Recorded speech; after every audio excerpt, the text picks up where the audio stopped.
The Snowball Fight by Orphan Account. This work is 1,245 words, and the summary is for the prompt. We were having a snowball fight, and you were walking by, and oh my god, I accidentally just hit you in the face. I am so sorry. So maybe it wasn't a great idea to have the snowball fight right in the front yard. But this is the first year Dean has hosted the Christmas get together for his family, and he wants everyone to be satisfied. So naturally, when his niece and nephew, Mary and little Bobby, asked if they could have a snowball fight, Dean couldn't refuse.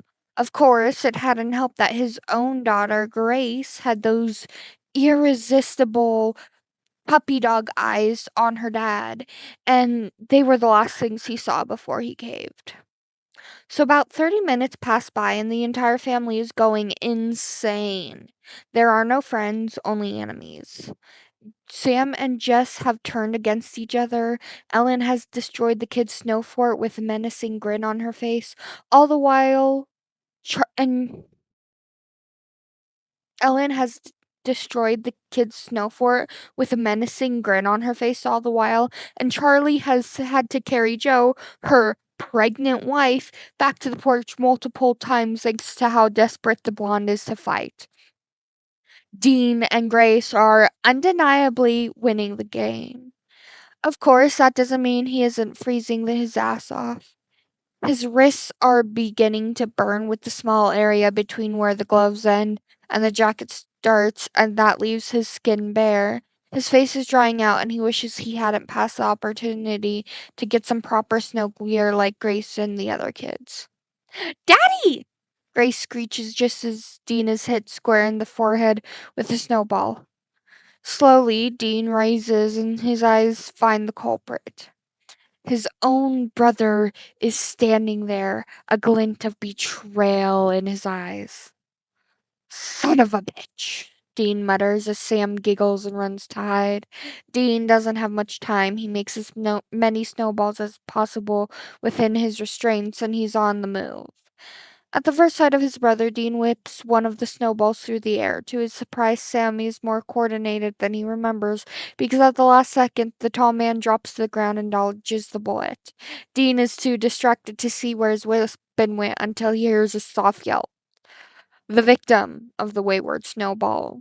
Slowly, Dean raises his eyes to see who the voice belongs to. One grumpy-looking Castiel Novak standing on the sidewalk, holding a brown paper bag of groceries and sporting a face full of snow. Dean almost feels bad. The rest of the fighting ceases, and Dean has to hold his breath as the man approaches the battleground. Dean slowly backs away from the other man's glare until he's standing beside his daughter, who will hopefully understand the unspoken command and stand guard for her fellow soldier. A snowball fight, really? The soldiers are silent, waiting to figure out what to do next. Dean scans the rest of the yard. Charlie lays on the snowy ground wounded. Jess is holding her daughter on her shoulders. Mary's arm raised in preparation for an attack. Jo sits on the porch, eyes wide and eager. Big Bobby, they have to specify now that there are a baby Bobby too, is next to her. Dean's toddler son Jack in his lap. Castiel sets his bag of groceries on the shoveled and dry sidewalk. Dean can barely see the items inside of it. 2 boxes of Christmas lights, a can of something that looks like whipped cream, and a package of toilet paper. Is it suspicious? No. Is Dean upset there is no pie in the bag? Yes. Honestly, I expected this from you, Dean, the dark-haired man says. But you, Grace, I thought you were better than this. Dean looks down to his 6-year-old daughter, happy to see there's not a single trace of shame on her face.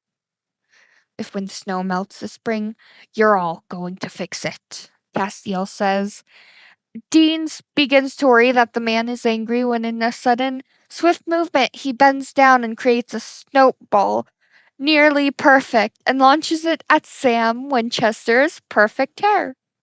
Yay, Papa! Jack cheers from the porch, and with that, War commences. Cass runs over to Dean, groceries forgotten on the sidewalk, and crouches down behind their makeshift blockade. The left wing is weak, but there's no time to fix it now. The three of them begin aiming for their enemies, but soon enough they reach a patch of dead grass, and there's no more spare snow. They need a plan. What should we do, Gracie? Cass asks. Grace doesn't answer, just moves to the line of fire and sacrifices herself to gather supplies. She begins making snowballs left and right, throwing them at her aunts and uncles and cousins alike.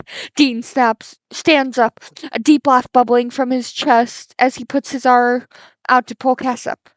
You're such a child, Cass says, though his smile tells Dean that he doesn't really mind it.